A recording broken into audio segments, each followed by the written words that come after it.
Hello, today our group will present you how our body make the energy from the food. Alright. And Alright. And this is my teammate Gong, Mas, Mu, Dia, and Anok. And let's get started. So today we are going to present about how our body makes energy. So at first we have things that we call ATP. ATP is a process that have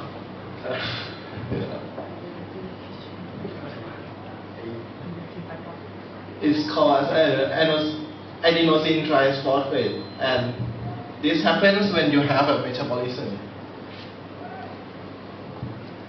This is a type of food that you can gain carbohydrate. You can gain 4 kcal per g, protein 4 kilocalorie per g, and fat 9 calories per g. Catabolism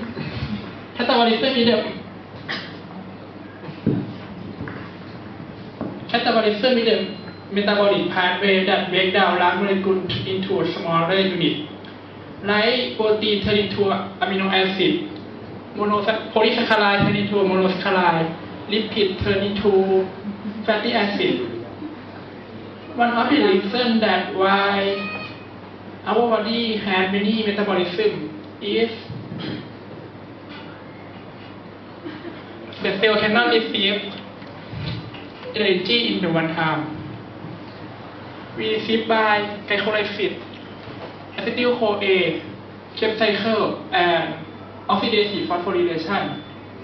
We will keep it in terms of ATP. First, for example, glucose 1 mole. We will start with fluid in cytosol called fluid in cytoplasm called cytosol. We have to use 2 ATP for background glucose with 6 carbon, 2 G3P,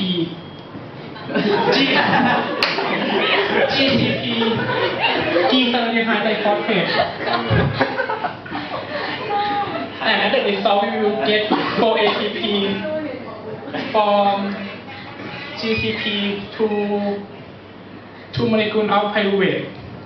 After that, 2 pyruvate will go to matrix of fluid in mitochondria. To change to acetyl-CoA side, we will get 2 carbon dioxide and 2 NADH per 2 pyruvate. Next, I will show you the next process we call Krebs cycle.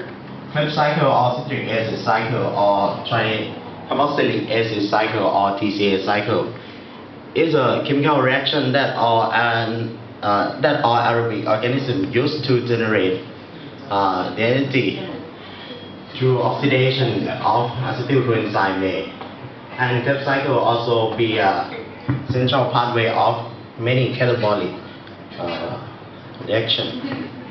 As you see on the slide, first you will have acetylcoenzyme and will combine with oxaloacetate 4 carbon and to form citric acid, or we call citrate 6 carbon, and then citrate will release 1 carbon dioxide and 1 NADH to change to be alpha ketone glutarate 5 carbon, and alpha ketone glutarate 5 carbon will release 1 carbon dioxide and 1 NADH and change to be succinyl coenzyme A 4 carbon. And succinyl coenzyme A 4 carbon will release 1 ATP and change to be succinate. Succinate will release 1 FADH2 and change to be fumarate. Fumarate will change to be malate, and then malate change back to be oxaloacetate 4 carbon by release 1 NADH.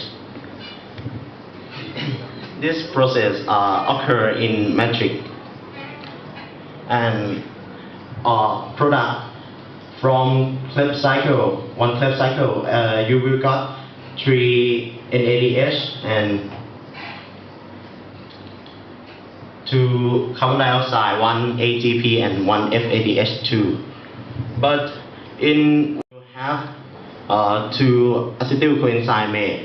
It means you will have another circle like this again. So next I will explain you about oxidative phosphorylation. Oxidative phosphorylation is the way that mitochondria use product from glycolysis, acetyl coenzyme synthesis, and Krebs cycle to generate ATP. It occurs in inner membrane of mitochondria, or we call membrane of cristae.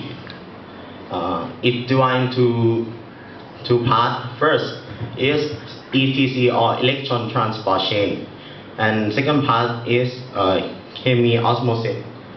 First, I will start with electron transport chain. As you can see in the slide, you will see the group of protein we call protein complex.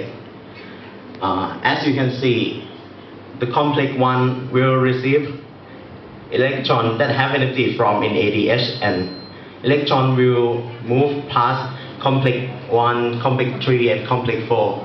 During electron move, we have proton bumping and hit electron that have energy, and proton will absorb energy from electron and turn up to intermembrane space of mitochondria.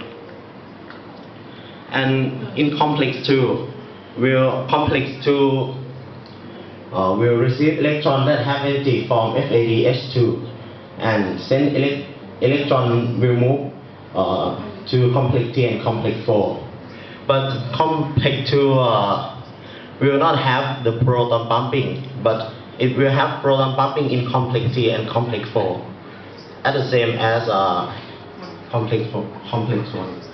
And in the last, electron will lack of energy and combine with proton and 1/2 oxygen to form water, or H2O. Next is chemoreceptor. Chemiosmosis. Okay.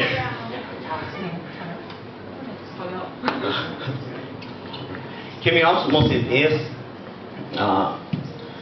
how proton move from intermembrane space that collect energy proton during cellular respiration and photosynthesis. Because of proton gradient, because of the difference between concentration of proton from intermembrane space and matrix, then proton will move through a protein carrier, and ADP will come to absorb the energy from proton that move down from intermembrane space and become ATP. So, one molecule of glucose, we will get 36 to 38 ATP.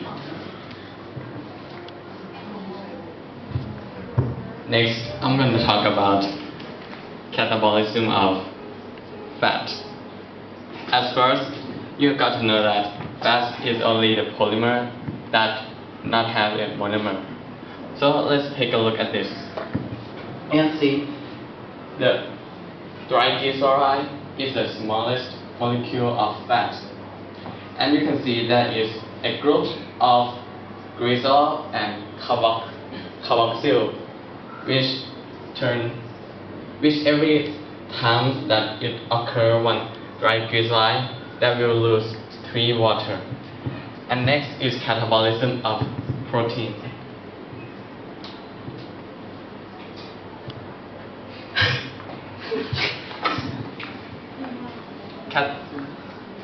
Catabolism of protein. Protein have a monomer that we call amino acid, and there are 20 amino acids. There are a basic structure of amino acids.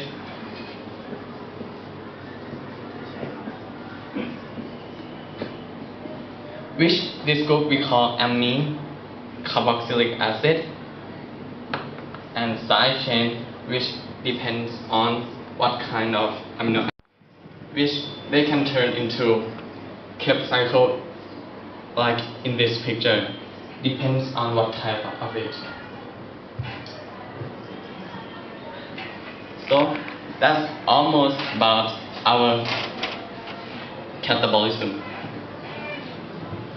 And for the conclusion, you can see that most of the food have the same method of the catabolism, but different when they go into the Krebs cycle. And this is our presentation. Thank you for listening.